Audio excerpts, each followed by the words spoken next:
여러분, 저는 어느 집이든 풍수를 볼 때 제일 먼저 이것을 봅니다. 네, 이것은 이 집이 얼마나 번영할 수 있을지, 또 이 집안이 얼마나 행복하게 될 수 있을 것인지를 판단하는 가장 기본이 되고 또 기준이 되는 것이라 그러합니다. 자, 과연 여러분의 집에는 이것이 얼마나 잘 되어 있는지를 꼭 한번 살펴보시기를 바랍니다. 만일 이것이 문제가 있다면 지금 여러분의 집에는 큰 어려움이 있을 것이고, 이것이 문제가 없다면 지금 여러분의 가정은 아주 큰 행복을 누리고 계실 것입니다. 여러분 안녕하세요, 이정재입니다. 여러분, 세상 모든 것들은 다 이유가 있습니다. 네, 이유가 없이 만들어진 결과는 단 하나도 없다는 것이죠.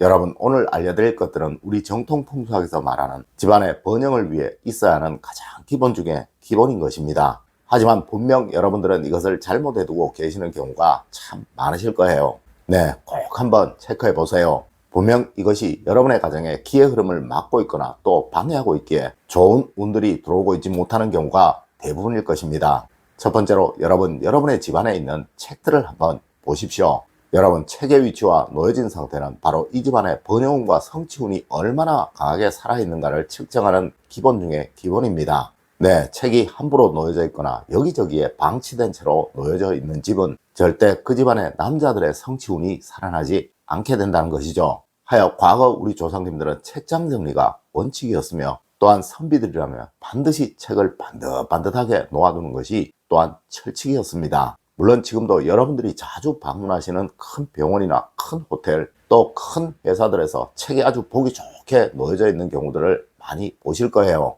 여러분, 자녀들이 일에 막힘이 많거나 또 시어머니 안 좋거나 남편분의 사업에 자주 어려움이 생기거나 하신다면, 네, 무조건 여러분의 집안의 책들을 먼저 정리하십시오. 두 번째로, 여러분 옷장 안에 옷들을 한번 꼭 보십시오.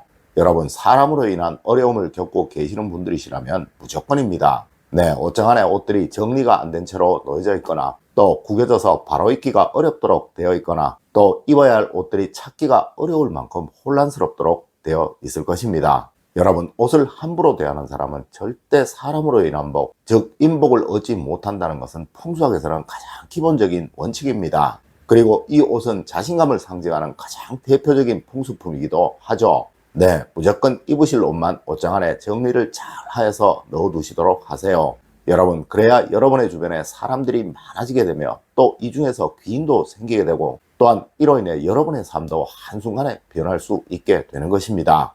여러분, 꼭 명심하십시오. 옷을 단정하게 또 깔끔하게 입는 사람들의 주변에는 항상 사람들이 많다는 것을 말입니다. 세 번째로, 여러분 현관이 얼마나 단정한지를 꼭 살펴보세요.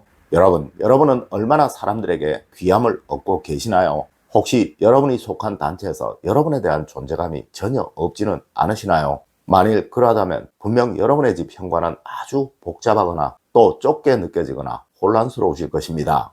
여러분, 현관을 무조건 넓게 보이도록 만드십시오. 네, 무조건 단순화시키세요. 여러분, 그래야 어디에 계시든 또 어느 단체에 소속이 되시든 여러분의 존재감은 올라가게 됩니다.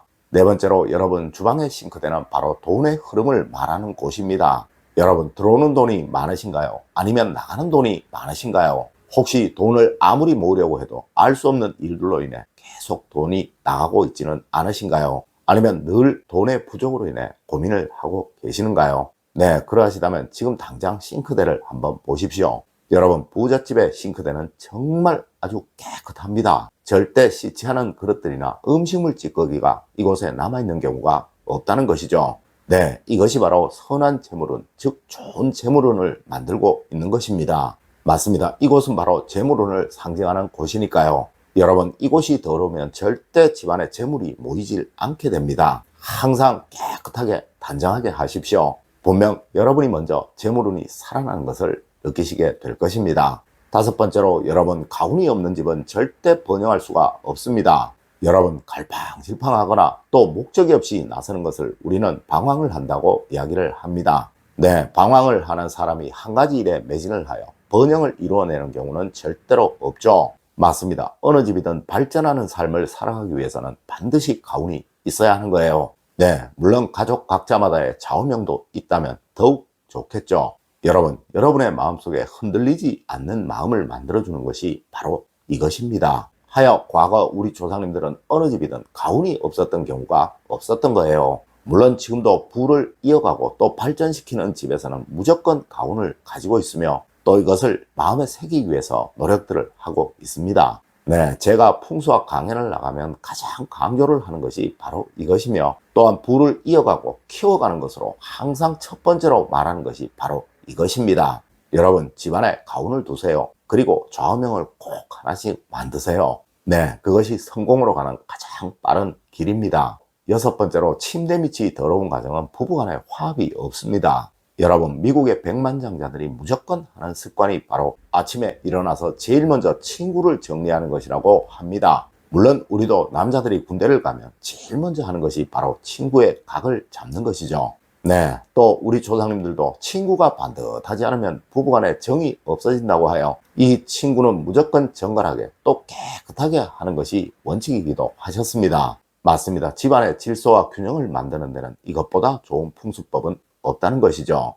여러분, 무조건 침대 주변, 또 침대 아래, 그리고 또 침대 위에 친구를 반듯하게 개어두는 일 잊지 마십시오. 네, 부부간에 사랑이 없다면 그 집안에는 그 어떤 운도 살아날 수가 없는 것입니다. 일곱 번째로, 여러분, 집안의 공기가 텁텁하면 가족 간에 다툼이 많이 생기게 됩니다.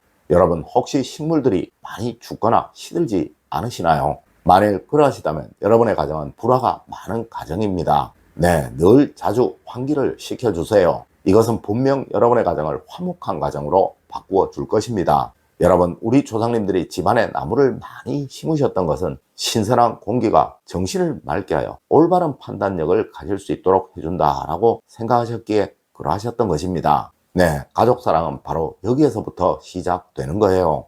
여덟 번째로, 여러분, 집안에 금이 간 곳이 있으면 여러분의 배우자 복이 약해집니다. 여러분, 집 벽에 금이 간 곳은 무조건 없어야 합니다. 그리고 바닥에 타일 역시 절대 깨어진 곳이 눈에 보이지 않도록 하셔야 합니다. 네, 만일 이러함이 있다면 부부간의 갈등은 많아질 것이고 또 서로 다른 생각 속에 살아가게 될 거예요. 여러분, 풍수에서는 무엇이든 금이 가고 깨어진 것을 가장 싫어하고 또 가장 나쁜 것이라고 말을 합니다. 네, 절대 이러함이 없도록 만드시도록 하세요. 아홉 번째로, 여러분, 수전이 더러운 집은 반드시 재물운이 약해지게 됩니다. 여러분, 이 수전은 물이 나오는 것이고 또 이 물은 이 집안의 재물운이 얼마나 강한가를 측정하는 것입니다. 하여 이 집안의 물이 얼마나 좋은가가 이 집안의 재물운이 얼마나 좋은가를 측정하는 수단이기도 하죠. 맞습니다, 여러분. 수전이 더러운 집치고 절대 부자가 없다는 것이 현대 풍수가들의 한결같은 소리예요. 여러분, 이곳을 자주 닦아주세요. 그래야 여러분의 가정에 돈복이 차고 넘치게 됩니다.